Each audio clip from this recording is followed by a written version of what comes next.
네, 엠마오입니다. 최근에 지올팡님의 노래 크리스찬 이 곡에 대한 리뷰를 했었죠. 자, 오늘은 그 리뷰에 대한 후속 영상이 될 것 같아요. 자, 그 노래에서 가장 문제시 삼았던 것은 돈에 대해서 별다른 가치관을 갖고 있지 않은 교회에 대한 실망이었어요. 그러니까 뭔가 굉장히 숭고한 가치를 따르는 것 같더니 결국 돈이었어? 돈만 벌어오면 다 좋아하네? 왜 이렇게 돈에서 못 벗어나지? 이런 어떤 문제를 제기했단 말이죠. 자, 근데 또 생각했을 때 상당히 헷갈린단 말이에요. 그래, 저 모습이 좋지 않다라는 건 알겠는데, 근데 돈 버는 게 나쁜가? 어쨌든 돈 많이 벌면 좋은 거 아닌가? 뭐 신앙을 버려가면서까지 돈을 벌면 문제가 되겠지만 신앙만 잘 지키고 있다라고 한다면은 어쨌든 돈은 많을수록 좋은 거 아닌가? 라고 생각하는 경우들이 많이 있단 말이죠. 자, 우리는 어떻게 하면 돈에 대한 집착에서 벗어날 수 있을까요? 어떻게 하면 우리는 조금 더 본질적인 기독교를 바라볼 수 있게 될까요? 거기에 대한 이야기를 나누어 보려고 합니다. 엠마오 연구소. 참 안타까운 건 그거예요. 어떤 한국 교회 혹은 한국 교회 기독교인들 중에 많은 숫자가, 다 그렇다라고 말은 할 수 없겠죠. 많은 숫자가 어떤 돈에 대해서 별 다르지 않은 가치관을 갖고 있다고 생각이 들어요. 일반인들하고. 우리가 일반적으로 돈에 대한 가치관이 어떻죠? 다다익선이죠. 많으면 많을수록 좋다. 근데 교회 다니시는 분들도 여기에 대해서 별반 다르지 않죠, 생각이.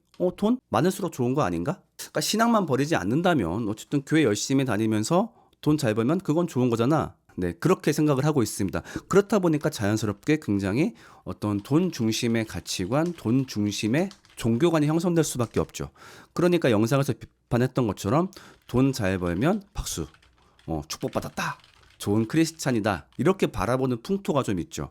전 이걸 좀 잘 볼 수 있는 게 뭐였냐면은 그 최근에 신사임당 씨가 있죠. 그 주원규 씨.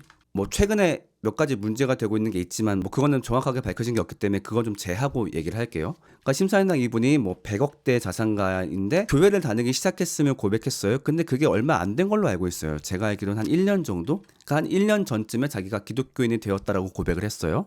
자, 그러니까 그 말이 나오자마자 정말로 많은 수련회와 정말로 많은 집회에서 이분을 강사로 부르기 시작합니다.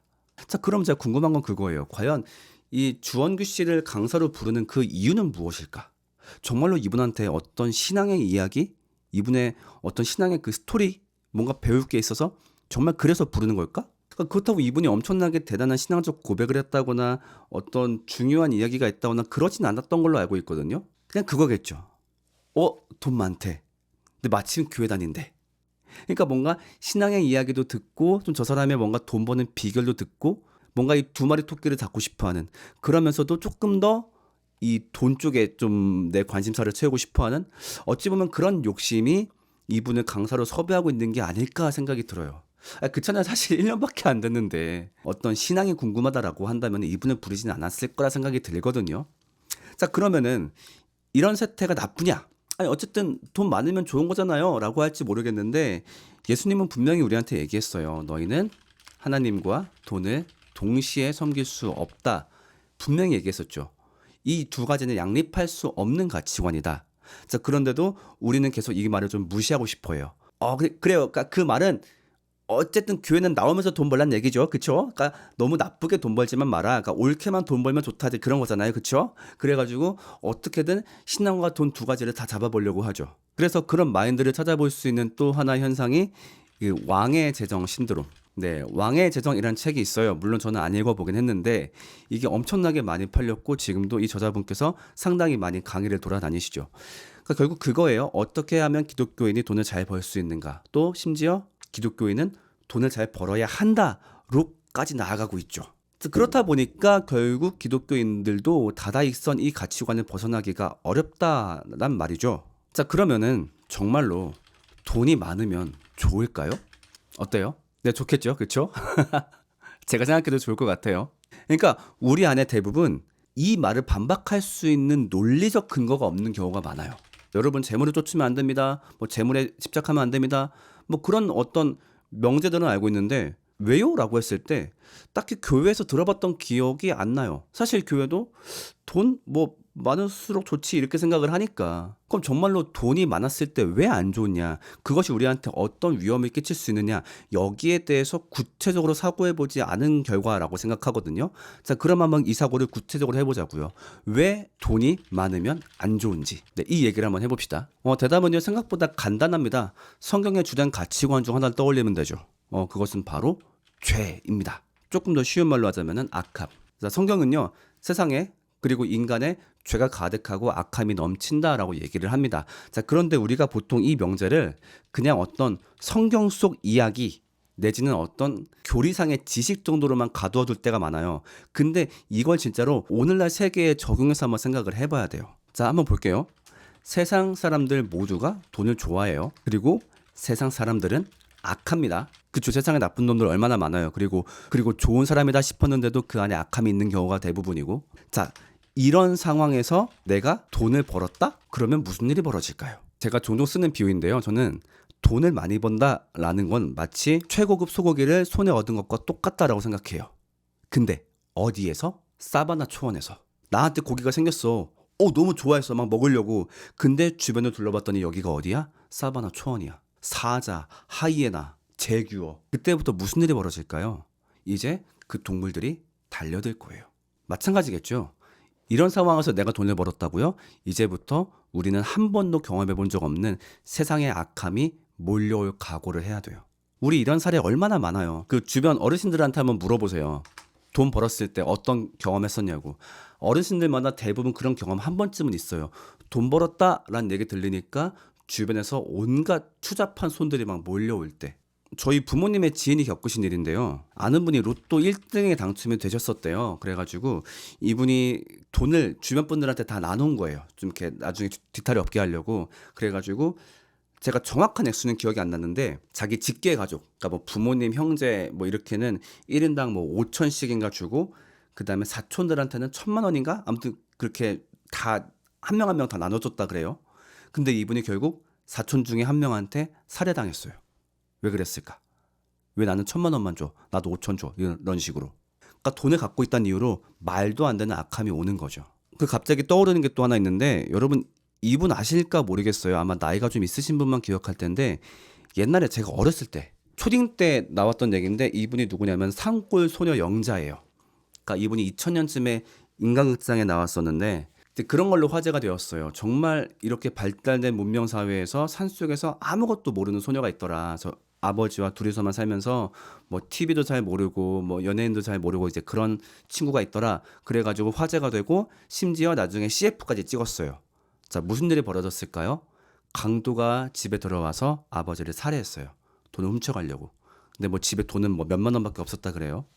결국 이 소녀가 충격을 먹고 그 산속에 들어가서 그 비구니가 되었다라고 하죠. 아마 최근도 비구니로 계속 하실 것 같은데. 그러니까 세상이 이래요. 세상이 이렇게 악한데 세상 사람들이 갈망하는 것을 내가 손에 쥐었다? 그러면 그때부터 정말 한 번도 경험해 본 적이 없는 세상의 악함이 몰려올 각오를 해야 돼요. 그러니까 그때부터 인간관계도 얼마나 힘들겠어요. 누가 나한테 친절을 베풀어도 얘가 진심일까? 내 거를 노리는 건 아닐까? 그렇게 사람들하고 온전한 관계도 어렵겠고, 그리고 실제로 자기 돈을 노린 사람이 와서 막 배신을 경험하고 막 그렇게 한다면 이게 정말 행복한 인생이다라고 말은 할 수는 없을 것 같아요. 사실 뭐 돈뿐만 아니죠. 그러니까 일반적으로 사람들이 갈망하는 것들, 그게 뭐 명예가 되었든 사람들로부터의 사랑이 되었든 인정이 되었든 다 좋은 거죠. 근데 세상이 악하다, 죄로 가득 찼다 이 명제를 떠올리면은 이거 함부로 쥐어서는 안 되는구나를 떠올릴 수 있을 거예요. 소고기가 있어. 먹고 싶어, 갖고 싶어. 지금 당장엔 그렇죠. 근데 주변을 한 번만 보자고요. 주변을 둘러봤더니 사바나 초원이야. 다 침 질질 흘리는 하이에나밖에 없어. 그 가운데 그 소고기를 잡겠다고요? 한 번은 생각해봐야 돼요. 이거 정말 위험한 일일 수 있다. 자, 근데 우리가 지금까지는 그 세상의 악함, 타인의 악함만 봤었는데 동시에 누구의 악함도 있어요. 내 안에 죄도 있죠. 자, 우리 안에 분명히 죄성이 있어요. 그리고 이 죄성이라는 것이 가만히 있는 게 아니라 자꾸 틈만 되면 나올라 그래요. 힘과 능력만 있으면 내가 죄성을 발휘하고 싶어 해요. 그렇잖아요. 우리가 평소에는 왜 죄를 안 짓고 살아요? 착하니까? 그것도 맞는데 나한테 힘과 능력이 없으니까. 누가 나를 열받게 해. 얘를 치고 싶어. 근데 안 친단 말이지. 왜? 그 능력이 없으니까. 얘 쳤다가 내가 물어내야 할 돈이 한두 푼이 아니야. 그러니까 참는 거죠. 자, 그런데 만약에 내가 이런 상황에서 돈을 많이 벌었다라는 건 뭐예요? 자본주의 사회에서 돈은 곧 힘이고 능력이죠. 그때부터 나는 힘과 능력이 생긴 거예요. 동시에 내 안의 죄성에게도 힘과 능력이 생긴 거예요. 이제부터.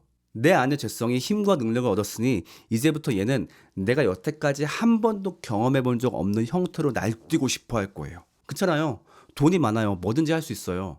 더 이상 눈치 보지 않아도 돼요. 더 이상 말을 조심스럽게 하지 않아도 돼요. 열받으면 치면 돼요. 벌금 주면 되니까. 또 내가 돈이 많으니까 누군가 나한테 설설 기어요. 내 눈치를 봐요.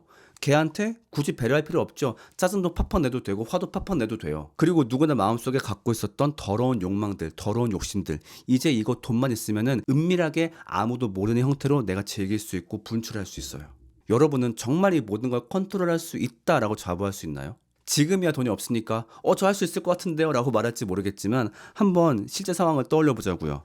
자, 만약에 여러분들이 공기업에 취직했어요. 자, 아직은 말단 대리야. 자, 그런데 갑자기 그 선배 부장님이 나를 호출합니다. 불러가지고 갑자기 끝나고 막 밥 사주면서 갑자기 이런 얘기를 해요. 김대리, 이번에 새로 공사가 확정됐어. 여기에 주택단지, 상업단지 다 들어서는 데야. 땅 지금 사놓잖아. 이거 무조건 5년 안에 20배 올라. 이거 원래 임원들만 알고 있는 건데 김대리가 잘해가지고 내가 몰래 알려주는 거야. 빨리 사. 자, 이렇게 만약에 선배가 유혹합니다. 여러분들은 그 유혹 완벽하게 이겨낼 수 있어요? 사실은 그건 불법인 거죠. 공기업에 취직하게 되면은 그 공적 자료를 가지고 내 사적 이득을 취득하면 안 되는 거예요. 원래 불법인 거죠. 근데 딱 한 번만 눈 감으면 나한테 그 돈과 힘과 능력을 내가 손에 얻을 수 있어요. 여러분은 과연 그 욕심에 안 넘어갈 자신 있어요? 없을 거예요. 그래서 실제로 문제가 터졌잖아요. 그게 뭐예요? LH 사태. 고위 간부 2명이 자살한 사건. 공기업의 고위 간부 2명이. 그러니까 우리 안에 죄성이라는 게 이래요. 지금은 내가 할 수 있을 것 같죠? 컨트롤할 수 있을 것 같죠? 돈이 생기는 순간 얘한테도 힘과 능력이 생겨요. 얘를 컨트롤하기가 엄청나게 어려워질 거예요. 그 모든 걸 감당할 수 있겠냐는 말이죠. 자, 그래서 이런 질문을 종종 받아요. 저는 나중에 많은 돈을 벌고 싶어요. 그게 정말 나쁜 건가요? 이렇게 질문하는데 나쁘다라고 말은 할 수는 없어요. 그러니까 누군가 돈을 많이 벌어야겠죠. 또 어떤 일이든 사업이든 잘하다 보면 돈이 잘 벌릴 수도 있는 거고 충분히 그런 일은 누구한테 발생할 수 있어요. 그런데 한 가지는 생각해 보라는 거죠. 만약에 그런 일이 자기한테 벌어졌을 때 정말로 대비가 되어 있는지. 뭐에 대한 대비를 해야 돼요? 세상에 악함이 몰려올 각오를 해야 되고 동시에 나의 죄성이 날뛸 각오를 해야 돼요. 정말 이 문제들을 잘 컨트롤할 수 있는지. 그러니까 돈을 많이 번다라는 건 마치 엄청나게 무거운 칼을 든 거나 마찬가지예요. 이거 잘못 휘청휘청하다가 나를 벨 수도 있어요. 혹은 내 주변 사람을 찌를 수도 있어요. 그럼에도 이 돈을 벌고 싶어?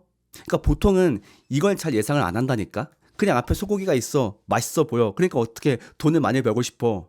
그러니까 성경 말씀에서 뭐 돈을 멀리하고 막 해도 막 애써 무시한단 말이지. 어쨌든 돈 많이 벌어가지고 헌금 많이 할게요. 그거면 되잖아요. 이 생각만 하는데 정말 한번 떠올려 봐야 된다는 거죠. 정말로 너한테 이런 것들이 앞으로 몰려올 텐데 너 그래도 굳이 돈을 벌고 싶어하는 이유는 뭐냐? 그냥 너의 꿈이 너의 죄성을 따라가는 건 아닐까? 한 번쯤은 떠올려 봐야 되는 거죠. 자, 그래서 이야기를 좀 정리해 본다면은 어떻게 하면 돈에 대한 집착을 벗어날 수 있나요? 간단합니다. 죄를 떠올리면 된다. 세상의 죄와 내 안의 죄. 이렇게 죄악이 가득한 가운데 돈을 쥐게 된다라고 한다면 정말로 각오할 것들이 많아진다. 그래서 내가 돈을 많이 벌게 된다. 그래서 돈이 많다라고 하는 것은 어쩌면 굉장히 위험한 일이 벌어질 수 있는 가능성이 있는 상태구나라고 떠올릴 줄 알아야 된다는 거죠. 그래서 이걸 생각하고 나면요. 실제로 저도 그런데 돈에 대한 집착이 그렇게까지 발생하진 않아요. 사실 그래요. 근데 물론 생계를 유지하지도 못할 정도의 수준이라고 하면 그건 분명히 문제가 되겠죠. 저도 그렇게는 안 되려고 열심히 노력하는 거고. 그렇지만 많은 돈을 갖고 싶다 그러면 좋겠다 이 생각이 딱히 별로 안 들게 돼요. 왜냐면 그때부터 내가 감당해야 될 일들이 너무너무 많아지니까. 엠마 연구소. 지난 리뷰 영상에서 많은 분들이 댓글로 본인들의 상처를 말씀해 주셨어요. 이런 문제를 갖고 있는 교회를 보았다. 그런 교회에 실망했었다. 그런데 동시에 오늘 제가 말했던 관점을 공유하고 있는 교회, 공유하고 있는 공동체들도 많이 있어요. 분명히 찾아보면 만날 수 있으니까 그런 교회, 그런 공동체 만나서 같이 이야기 나누시면서 그동안의 상처와 아픔들이 조금 해소되는 경험을 해보시면 좋을 것 같습니다. 네, 지금까지 엠마였습니다. 안녕!